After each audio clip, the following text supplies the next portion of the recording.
எல்லா மனிதருக்குள்ளேயும் ஒரு மிருகமோ இல்லை ஒரு பறவையின் குணம் இருக்கும். அதே மாதிரி எனக்குள்ள இருக்கிறது ஒரு கழுகு.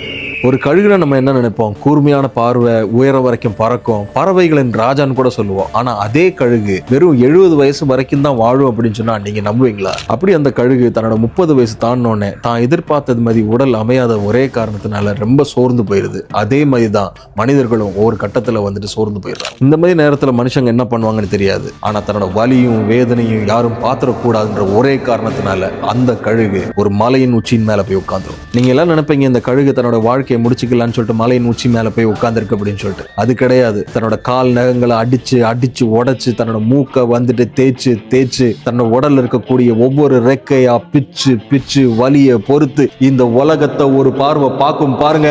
இந்த உலகத்துல புதுசா பிறந்திருக்கிறோம் அப்படின்னு சொல்லிட்டு ஒரு நம்பிக்கையில இந்த உலகத்தை ஒரு பார்வை பார்த்துட்டு கீழே இருக்கக்கூடிய இறைய தேடி போய் அதை பிடிச்சிட்டு மேல வந்து தன்னோட செட்டையை விரிச்சு நிக்கும் பாருங்க. அந்த நம்பிக்கை தான் நான். இந்த நம்பிக்கையில தான் உங்க முன்னாடி நான் வீடியோ பண்ணிட்டு இருக்கிறேன். இப்போ சொல்லுங்க, உங்களுக்குள்ள இருக்கிறது எந்த மிருகம் இல்ல எந்த பறவை? அதை கமெண்ட் செக்ஷன்ல சொல்லுங்க.